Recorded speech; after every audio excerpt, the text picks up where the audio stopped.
was my kind of introduction to Israel. And I say it in addition to traditional advocacy, supporting Israel. In those days, you supported the duly elected government of the state of Israel, because that's what we were supposed to do as American Jews. That got increasingly difficult to do.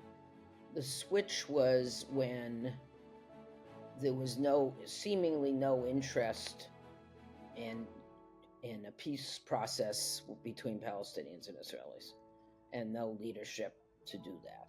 You are listening to the podcast Women Ending War, where you will hear the voices of Israeli and Palestinian women dedicating their lives to creating a new reality in this land. Welcome. Thanks for joining us. Good morning, Nancy. Good morning. How are you? I'm great. I'm so happy to be here chatting with you today. Likewise. Pleasure. So, Nancy Kaufman, longtime executive director of the JCRC in Boston, and then later the CEO of National Council of Jewish Women, which is how we met probably 15 years ago, I want to say, or something like that. You once told me you had been to Israel 28 times or something like that, which I'm sure it's 55, I think 55 times I've been. Or wow. Maybe 60. Wow. I actually should start with that, Alana, but my first trip to Israel. How's that? Oh, sure. Start? Tell us about your first trip to Israel. Yeah.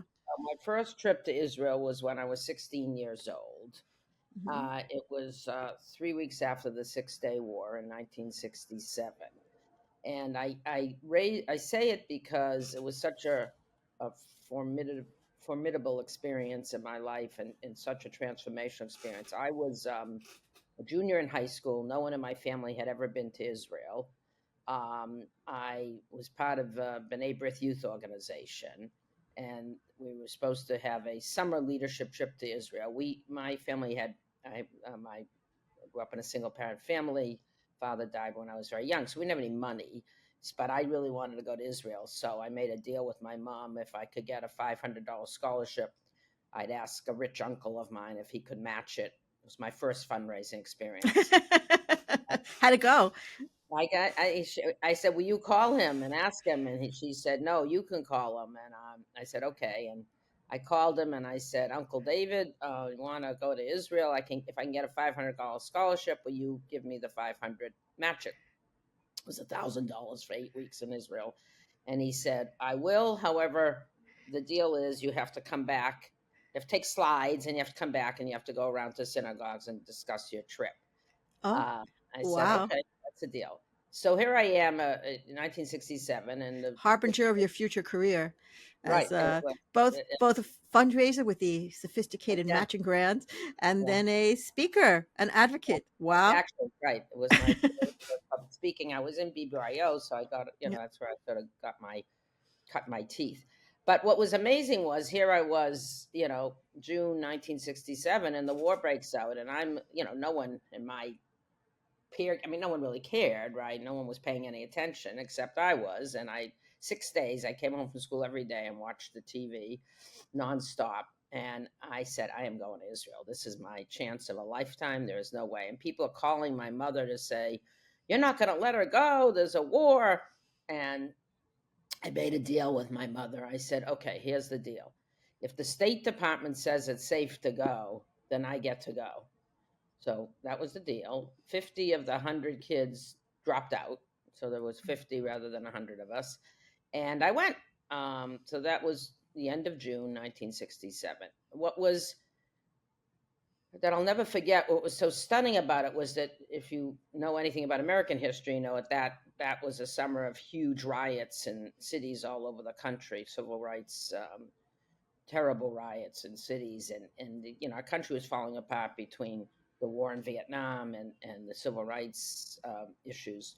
And I go off to Israel and I am like, oh my God, this is an unbelievable country. It's so nationalistic. Everyone, loves the country.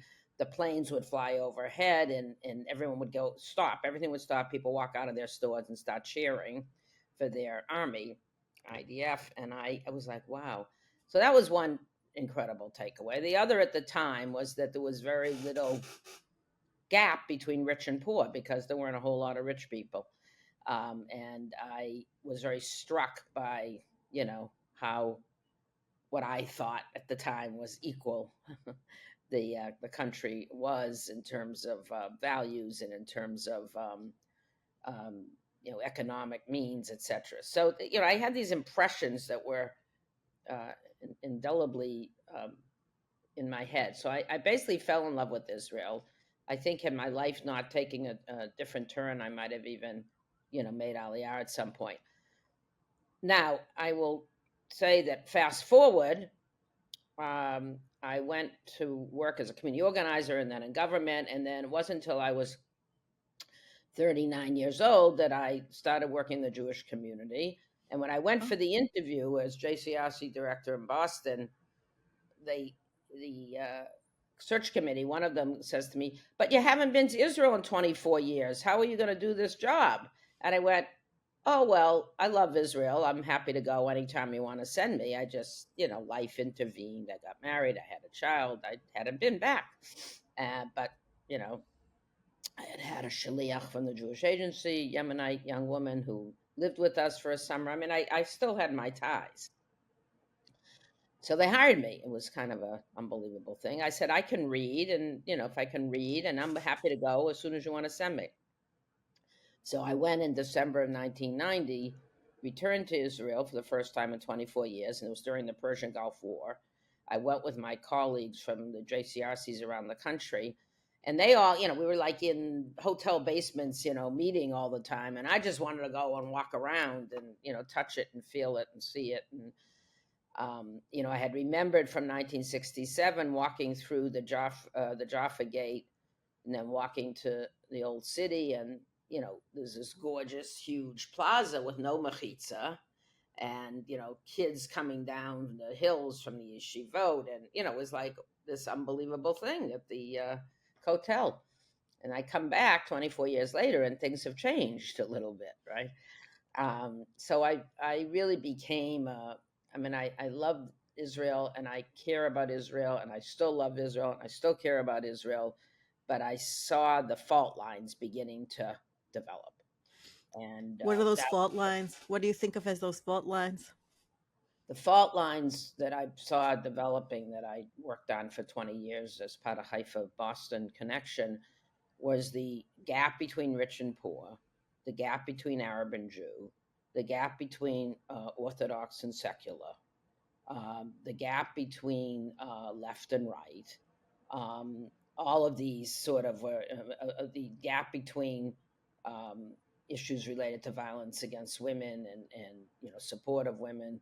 Um, all of these began. I began to see these all in real time and was very troubled by what was happening in terms of the country. And I had the opportunity because Boston's sister city was Haifa, and Haifa was such an interesting, always has been an interesting laboratory for all kinds of interesting work. So Shared I society. It's one of shared the few society, mixed cities. It also has a huge feminist community. that's right, Haifa Women's Center, Rape Crisis Center. Yeah. Hmm. right. And we were developing these partnerships between Boston and Haifa, and mainly around social services, around educational exchanges.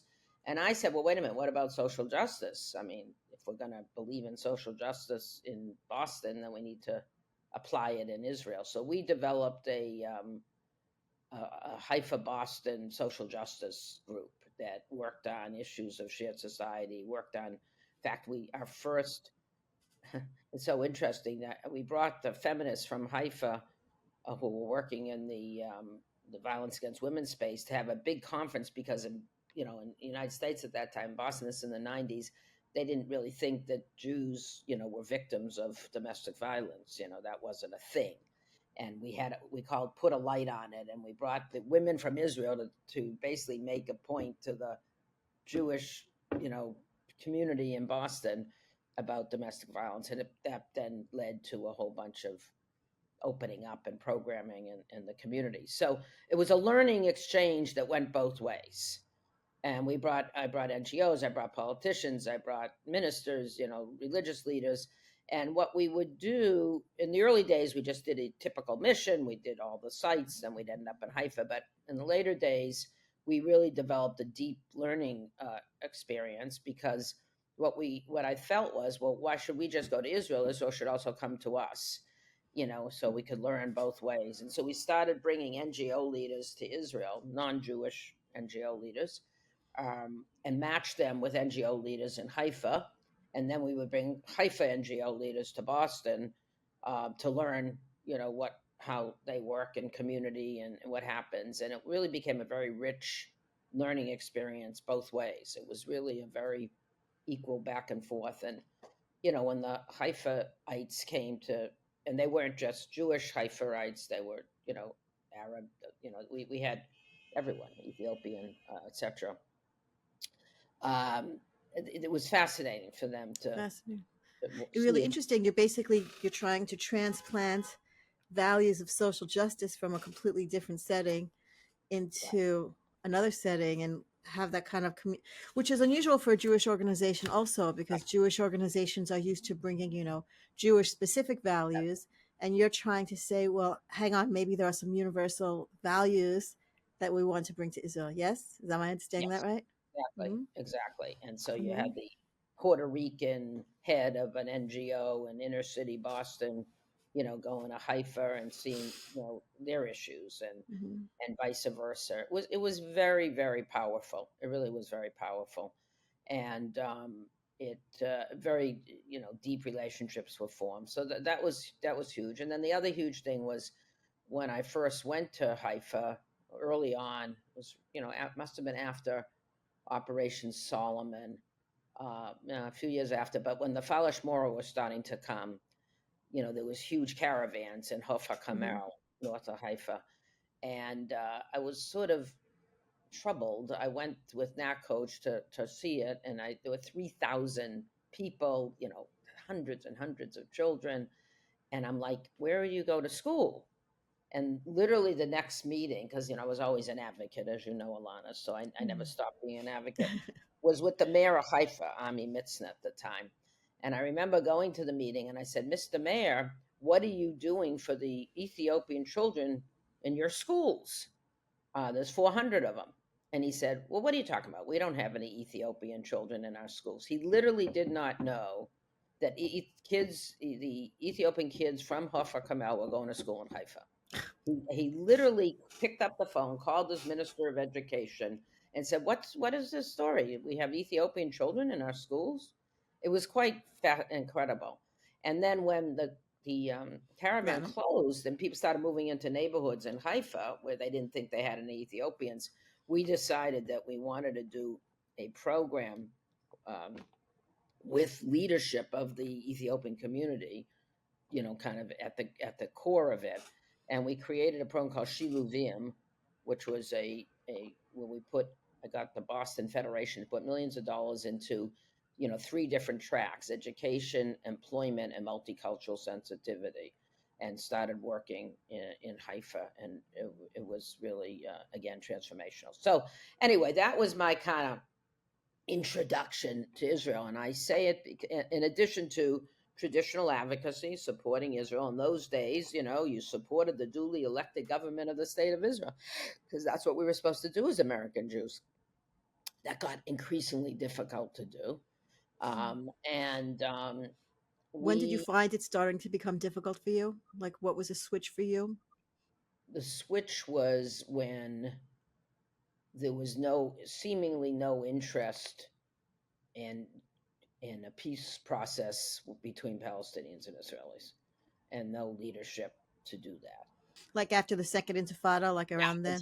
exactly Mm-hmm. after the second Intifada. It got Mm-hmm. just, and I went many times during the Intifada when there's no one in the streets of Israel, and um, I um, I actually had relatives. My husband's family were settlers, early settlers of Ariel. My cousin was deputy mayor of Ariel. And when we used to take non-Jews, as I said, to Israel, and did many, many, many trips. And I'd always insist on meeting with Palestinian leadership in Ramallah and settlers in the West Bank, both, which was interesting because the Federation wouldn't do either. they Mm. do their missions and they didn't go to over the Green Line, which I always thought was incredibly interesting that they didn't go over the Green Line, yet they, allowed, money, they didn't speak out against what was happening over the Green Line. One of my early experiences in that first trip in 1990 was when Ariel Sharon was Minister of Defense. No, he was Minister of Housing. He was Minister of Housing, and we were in his office with his windows overlooking West Bank, and he had a map and he had pins and on a map of all the places he was going to build settlements. And my colleagues were like, "No, that's not going to happen." And we know now that it certainly did happen. So that I'd say it started early, like questioning, just questioning, a lot of questioning about what are we doing.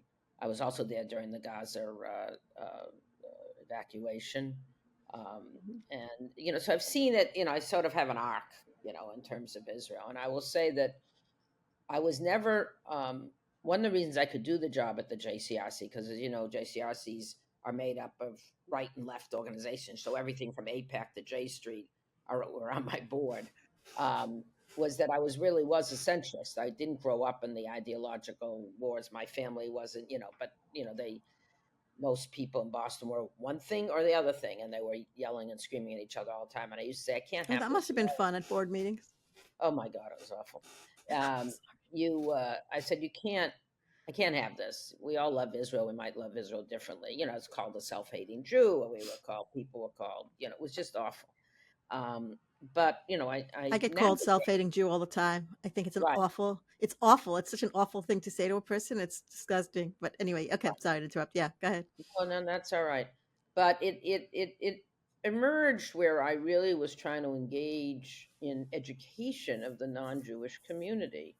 And, the knee-jerk reaction of too many people in power in Boston was, this one's not supportive of Israel, that one's not supportive of Israel. My favorite story is when the Episcopal bishop in Boston, who we had a relationship with because of our domestic policy and housing and poverty stuff like that.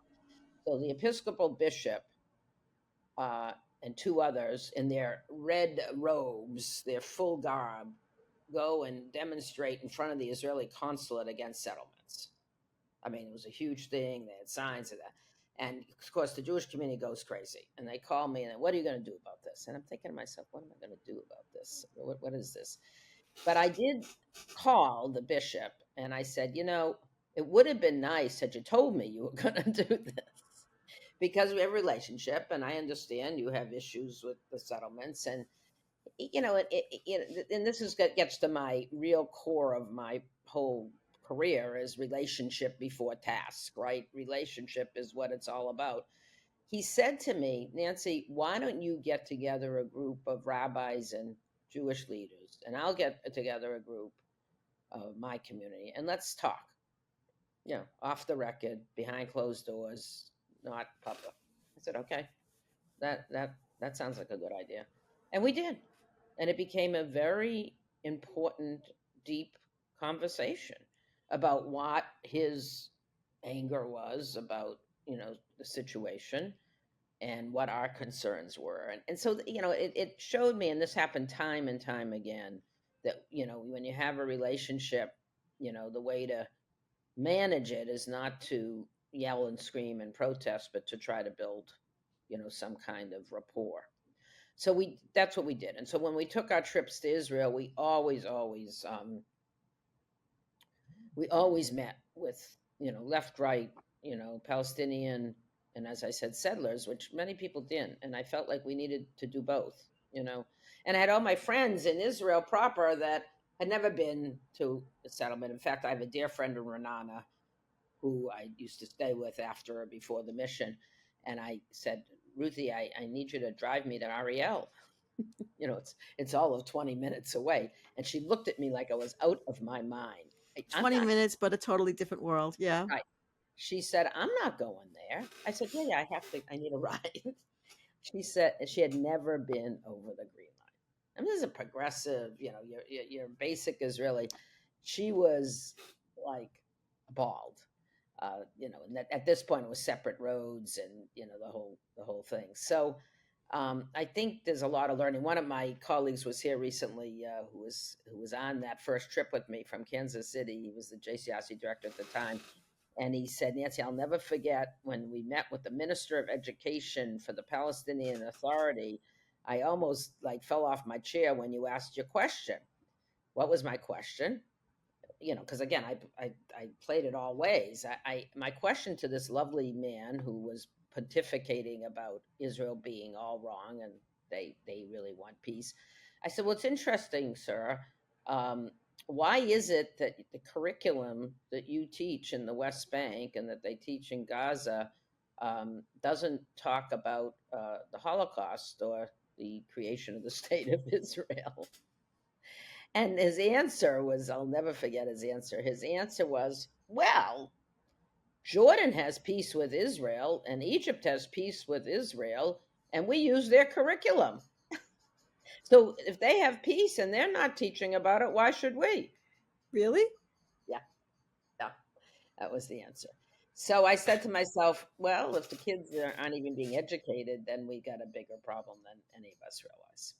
So anyway, that is the Even back. though I think that's not entirely true anymore, in the sense that I know. there's right there's a lot of Holocaust education in certain Palestinian circles. You hear about this a lot. Like I recently met a Palestinian man who that's what he does. He spends his life educating Palestinians about the Holocaust. So I think it's changed, but mhm. and it's two ways, right? It's both in. It's in Israel. What are they Mhm. teaching? And Yeah, oh, education such a powerful tool. It's yeah, it's a problem. yeah. So, this is just sort of the backdrop of kind of what propelled me. It's interesting. We were the first JCRC in the country, and I think maybe the only JCRC in the country when J Street was first formed to admit them to the JCRC. Because J Street was like it was ridiculous. It was the devil incarnate. It was just outrageous because they believed in a two-state solution. It wasn't exactly radical. I actually had to sit there when I was a member of the Conference of Presidents when their candidacy came up to be members of the Conference of Presidents. I'll never forget that day. And I just stood up and I said, "What are you so afraid of? Wouldn't you rather have them in the tent than not in the tent?" And it was the same day they admitted the fraternity AE Pi. I mean, seriously, it was a very sad day. But anyway, so Mm. J Street was a member of our board, and as I said, APAC and Camera and others were a member of the board, and yeah, we had quite interesting conversations.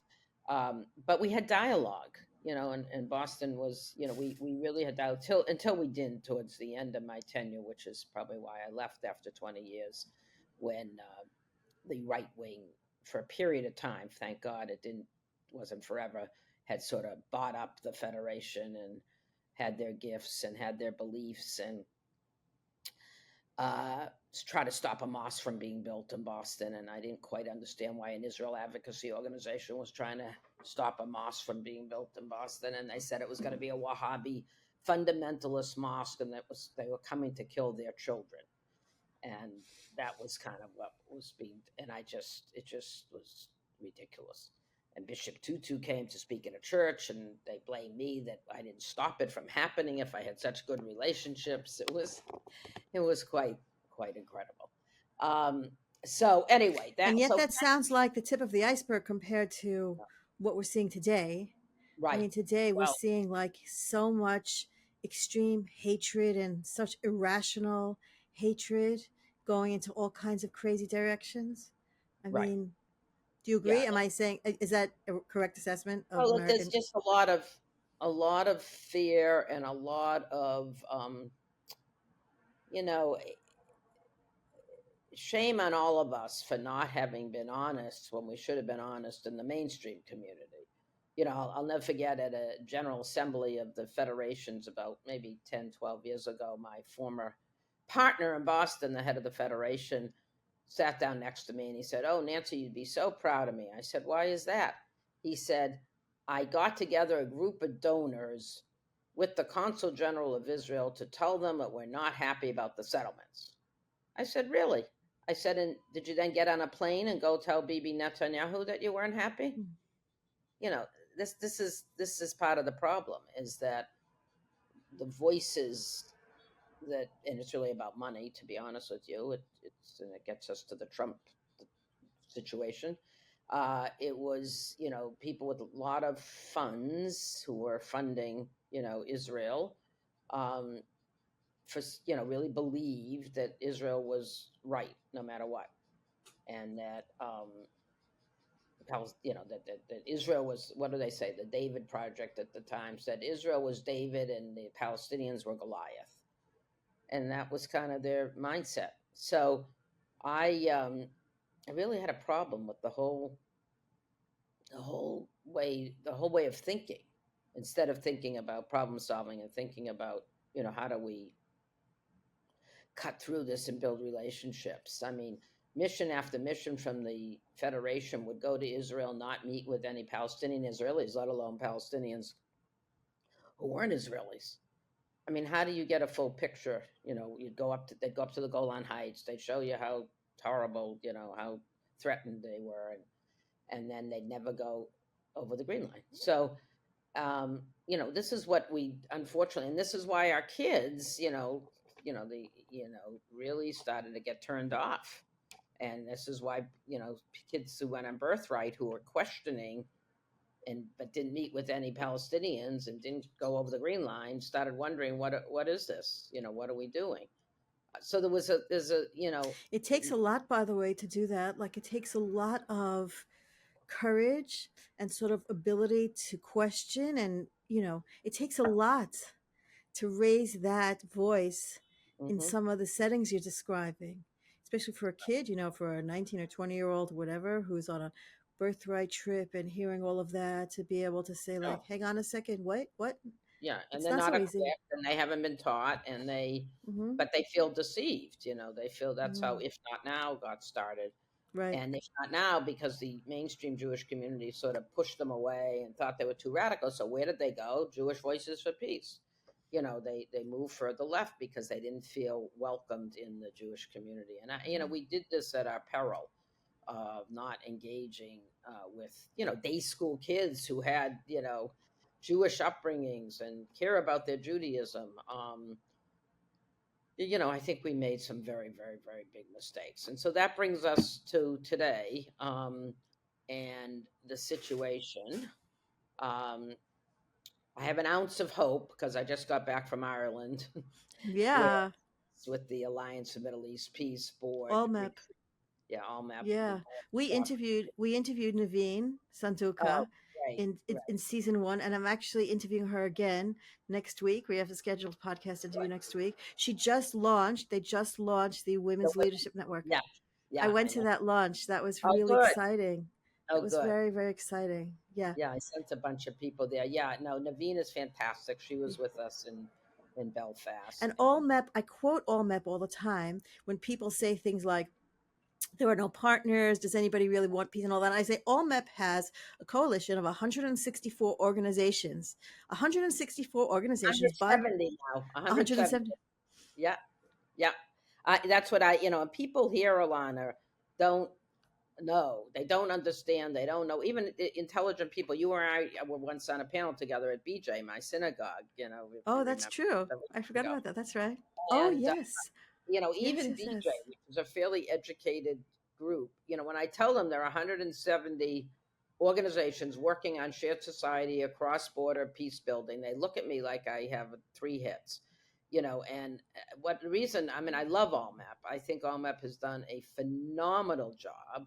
Sadly, now because of, they did an incredible job getting the MEPA money, $250 million to support this work. And God willing, will that'll be unfrozen. Um, but peace building, really, organizations committed to peace building, that they're there, and I'm very excited about this women's coalition that Naveen and Wasim have put together because, as we know, women, I think, will ultimately be the answer because the men have, excuse my French, screwed it up to a fare thee well. That Uh, wasn't so French, but I know what you meant to say. they, and I think it'll take women leadership and women leaders. And that speaks to feeling inspired with an ounce of hope, as I said, being in Belfast together. So here we were, the ALMAP board and staff. So it was Palestinian, Israeli, European, and American board and staff, and diverse group, Jewish, not Jewish, Palestinian, Israeli. And we were meeting with activists from the Troubles in Belfast. We met with young people. We met with people, combatants who had been prisoners on either side. We did a walking tour, and it really was, we walked through the gate. Basically, it's sort of like a checkpoint. What used to be the checkpoint. Yeah. And there are murals everywhere of the fallen. Even Israel. I mean, on one side there you had these pro-Israel murals, and on the other side you had these pro-Palestinian murals, and because they too engage in the Yeah. situation.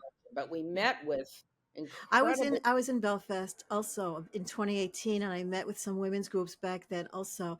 And it's complicated because Yeah, they're automatically this one activist said to me, we are going to take the Palestinian side no matter what, because we identify with the Palestinians, we identify with that struggle.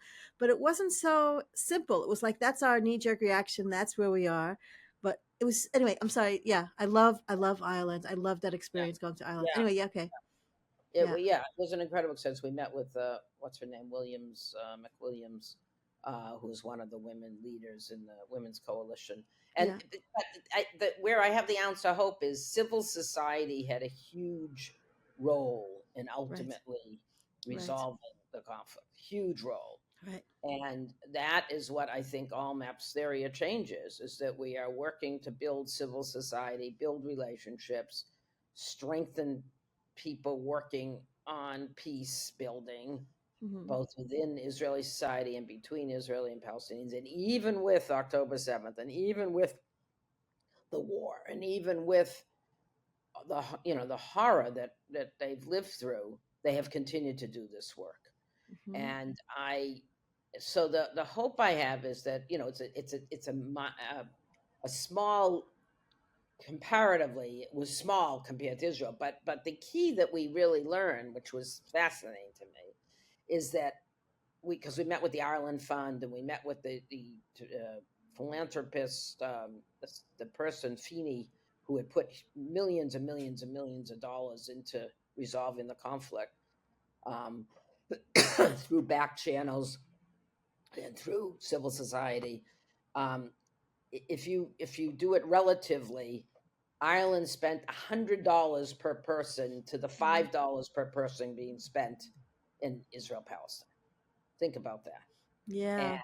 you know, I've heard that so statistic. Yes, it's crazy. It it's was on crazy. my trip in Ireland the first time that I heard somebody say, what Israel needs is a ministry for peace. That we Yeah, have this massive ministry for defense where, like, all of this money goes. We're investing in war, and we are not investing at all even in like the possibility of peace. We could be throwing money, we could be investing in education programs, shared society right, programs, in right. reconciliation programs. We could be doing all that, and we don't even try. We're like not even Well, trying. at different points there was. I mean, look at the hand-in-hand schools, Right. which I mean, they're dropping the bucket. Why wouldn't we have them all over the country? Or look at the parent circle, the bereaved family forum, who gets closed down and told they can't educate in the Right. schools. I mean, it's They're sickening. considered a threat. The Knesset considers them a threat and goes out of their way to Right, try to defund them and to try to paint them as some kind of like terrorist group, because God forbid Palestinians and Jews should be like talking to each other. right. And the worst is this NGO bill that we were able to fight in the last round. And if it comes up again, and we can't give money, foreign money can't be given to NGOs in Israel Palestine, then we're really cooked. And I would add to that. But Almap strategically just so smart, because they've been working now pre October 7th on a European fund similar to the American fund, and have made an enormous project. Got the G7 to support it, got the Pope to support it, John Linden, our CEO, who lives in Paris and is from Ireland, is just a phenomenal diplomat, really. And he goes, and we have European staff now in Germany and in England, and they are working with the governments of the European countries. Now, the challenge is going to be now that Ukraine has become such a political football, which makes me crazy, quite frankly. I just, that was horrific what happened in the Oval Office on Friday, an embarrassment to me as an American Jew. And as someone who spent a lot of time going back and forth to Ukraine, because in addition to our Boston Haifa connection, we had a Boston Dnipropetrovsk connection, which is now Oh, Dnipro. And so I went back and forth there many, many times. And so it breaks my heart to see a charismatic, you know, sane leader like Zelensky being bullied and demeaned in the Oval Office. I mean, for Americans, it just was an embarrassment, to be quite yeah. frank. But I think Europe now is going to have to come to the aid of Ukraine. And the question is it is a zero sum game, because we need Europe to step up in terms of supporting peace building at a time when I'm worried that someone, let me put it this way. My somewhat naive but not naive hope coming into this horrific uh, administration was that Trump, because he's such a narcissist and he wants so badly to get a Nobel Peace Prize, would make a deal, with Saudi Arabia and get Netanyahu to make a deal, and they would be two states. Now that is looking less and less likely, um, sadly. But the ones that have the power here will be the Arab countries, to really stick it to him. I think we all watched with our mouths open as he talked about Gaza and you know getting rid of everyone and building his Mar-a-Lago in Gaza, and it just is frightening. It's crazy. Makes no sense, but he's sticking to it. Is he And sticking to it? Is he not oh backing yeah, off a he's little bit? still talking about it. He said, the Arab states are coming forward with a plan to rebuild Gaza, which would be exactly what needs to happen. And he's still talking about, all he sees is real estate, money. He is a terribly corrupt and evil person, who was accused of 34 felonies. And how he is president of our country, I don't Convicted. He was like convicted. convicted. Yes, I'm sorry, Convicted. Yeah. convicted of 34 felonies, Yeah. convicted, and he's Yeah. president of the United States. It's Yeah. embarrassing, Yeah. and it's horrific, and it would be bad enough, quite frankly, if it was just him. But his sidekick, Elon Musk, his co-president, that makes it frightening, because he has no guardrails. He doesn't care about anything, because he can just buy anything he wants and will, including elections in communities where anyone stands up. And it's I couldn't watch last night. I watched the commentary afterwards, but I could not watch his State of the Union because it's so full of lies.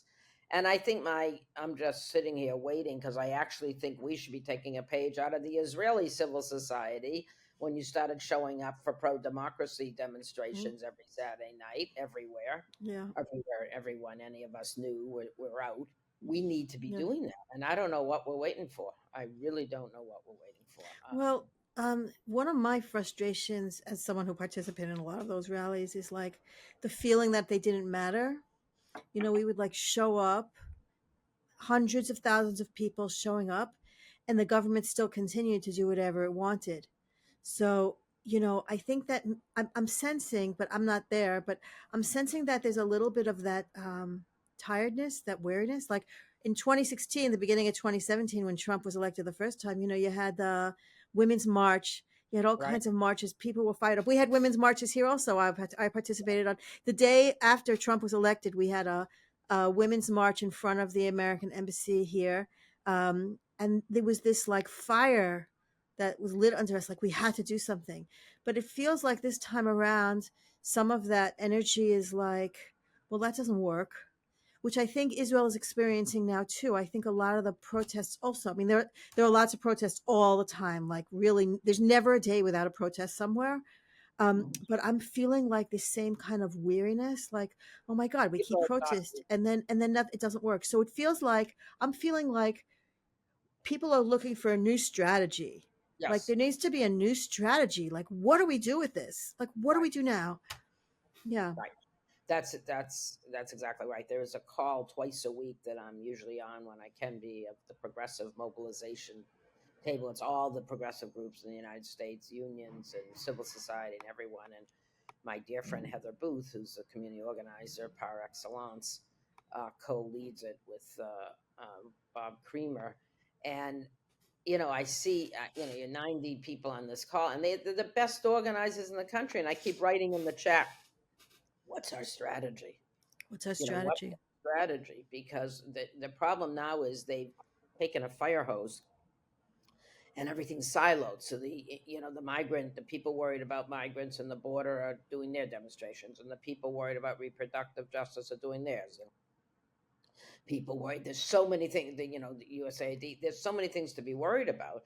And meanwhile, they're dismantling government. We don't know what's going to happen with the Right. IRS, Social Security, and Medicare and Medicaid. I mean, Schools, yeah, hospitals, and traffic.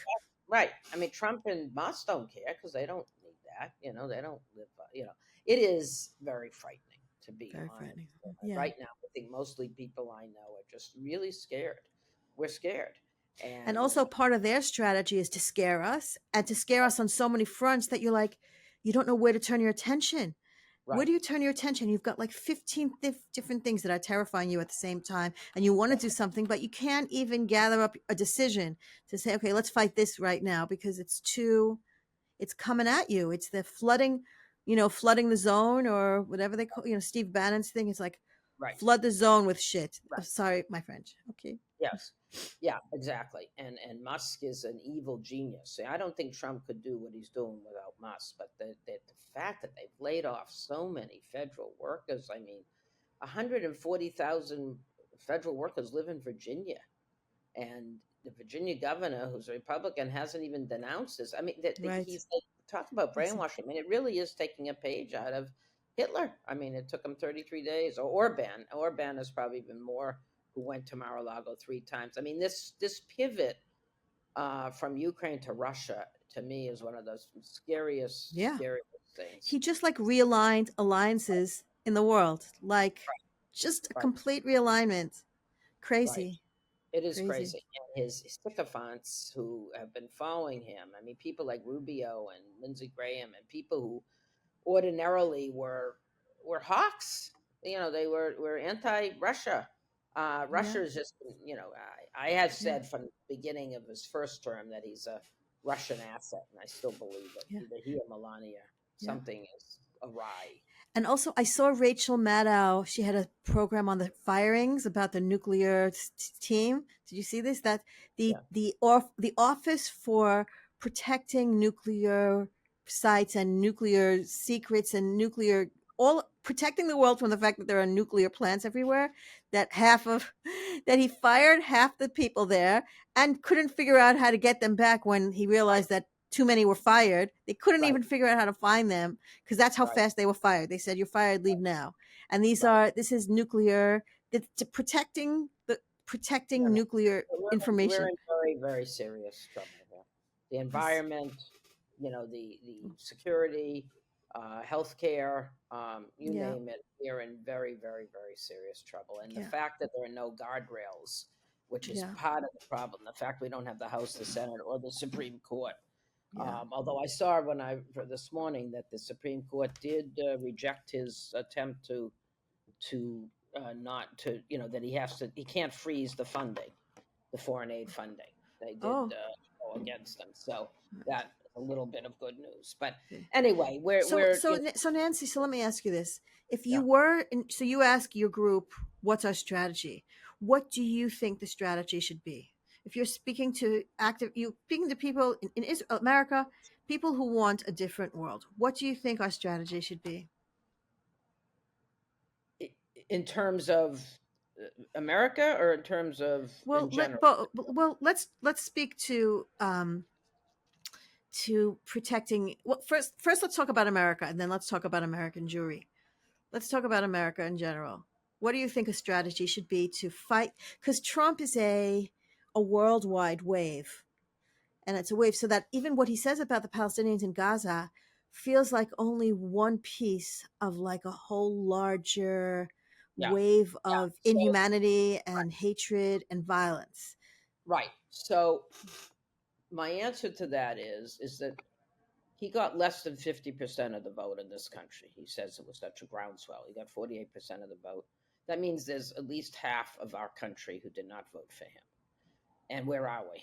We need to speak up. Now, I think the strategy around going to these town meetings, showing up at the Republican town meetings in communities all over the country, has been a good strategy because they're hearing from their constituents. Now they're going to stop having the town meetings. That's part of the problem. Look, Mm. at ultimately elections have consequences. We will have a midterm election. I think some of the strategy is doing everything we can now to get ready for the midterms in 2 years so that we can change the reality in Congress. Because at least if we could change the reality in Congress, we'd have some kind of guardrail. So that's one. Electoral politics is one strategy. The second strategy is uh, nonviolent resistance. I mean, and willingness to be arrested. I mean, my friend, Rabbi Sharon Kleinbaum, you probably know Sharon. I know Rabbi them, Sharon yeah. Kleinbaum has started something called Compassionate Light Force, and there's a group, and it's growing and growing, where we're just going to show up. We're going to show up with signs. Show up if someone's being deported. Show up, if during Adams' inaugural speech, show up and just hold up signs. I mean, we need to show that he does not have a mandate. He Mm. does not have a mandate, and that is my big dilemma right now. We need leadership, and unfortunately, we have individual Democrats who are good people, but there's no leadership. There's no rallying call. The new head of the Democratic National Committee, Ken Martin, is supposed to be a good guy. He turned around Minnesota, but I haven't seen yet. They keep asking me for money, and I keep writing back. When you tell me what you're going to do, I'll give you money. It's we need someone. We need a Martin Luther King. We need a Gandhi. We need a Mandela. We need someone who is going to be a charismatic leader that people are going to follow. And we need to show up in huge numbers everywhere, every day, or at least once a week, the way you did in Israel. Even if, I mean, that made, look, I participated in several of those demonstrations when I was there. You felt like you were doing something. And it Right, was huge. It was huge right, numbers, right. huge That's true. That's numbers. absolutely You know, true. if our But I democracy, feel like that what you're describing also could be said for here. We also really need leadership. I don't know who to rally behind right now. If well, and in Israel, there's a huge lack of leadership too. There's a huge lack of leadership. I mean, And who I want to rally around is Ayman Odeh from the Hadash yeah, party. yes, yes. He's the most visionary person in the entire government, I feel like. But like, can we even envision a Well, Palestinian you guys have we have a similar electoral issue. As I was saying when I was in Ireland, we met with Solutions, not SNS, Solutions, not something, a young group of people that they brought to Belfast. But if you if there was a concerted effort, I know there's been some fits and starts to get the Arab community in Israel to vote, Mm, you could turn it around. mm, 20% of your country, who was eligible to vote voted. You could turn around. Same with us. There were 10 million Democrats who voted in 2020 but did not vote in this election. Did not yeah, vote yeah, and didn't think it made a difference. Well, it does make a difference. It yeah, does make a difference. And so this issue of voting, if we're going to be a democracy, you've got to exercise your right to vote. yeah. I think it should be. I was just in Ecuador, and it's mandatory. In Australia, it's mandatory. You have to Right, vote, right. and it should be mandatory. So that's one thing. So in Israel, I feel like that could make a huge difference. And you've got, as we have. I have always said Putin, Netanyahu, and Trump deserve a cell together somewhere in hell. I mean, the three of them are the most awful examples of world leaders that you could possibly Right. have. And the problem in Israel that I see is, for some peculiar reason, even though they were in love with Biden's, in the days after October 7th, because he's a mensch and he did the right thing and he showed up and he did everything good to support Israel, probably too much, to be honest with you. I probably should have been a little tougher. That what I'm hearing is majority of Israelis think Trump is good for Israel. How do they possibly think that is the case? Trump will Well, do whatever Bibi wants. right. That's it. Right. And Huckabee just wants to settle, and it's all transactional with him. Right. He wants to invest in Right. Gaza. I mean, it's Right. unbelievable. Right. So, Trump is not good for Israel, and I just only wish Israelis could see that. And I think Israelis are more and more seeing it. I think it's shifting a little. I mean, from the media, I think there's a little bit of more. You see a little bit more anti-Trump sentiment in the Israeli media than we once did at the beginning. I think there might be some shift, but I can't say that for sure. Anyway, listen, Nancy, I know you have to go. It was really great talking to you. We should do this again because wonderful. I'd love to. yeah, I'd love to, yeah. and I would love to, Alana. It's great to see you. It's great to be on. Likewise. I've got a lot more to say, so we'll Yeah, definitely. yeah. All Yeah. right. Be well. Be well. You've been listening to the podcast Women Ending War. If you like this, please subscribe, share, like, and comment. Links to our channels on YouTube, Spotify, and Apple are below. Follow us on Facebook, Instagram, and Substack. In peace, salam, and shalom.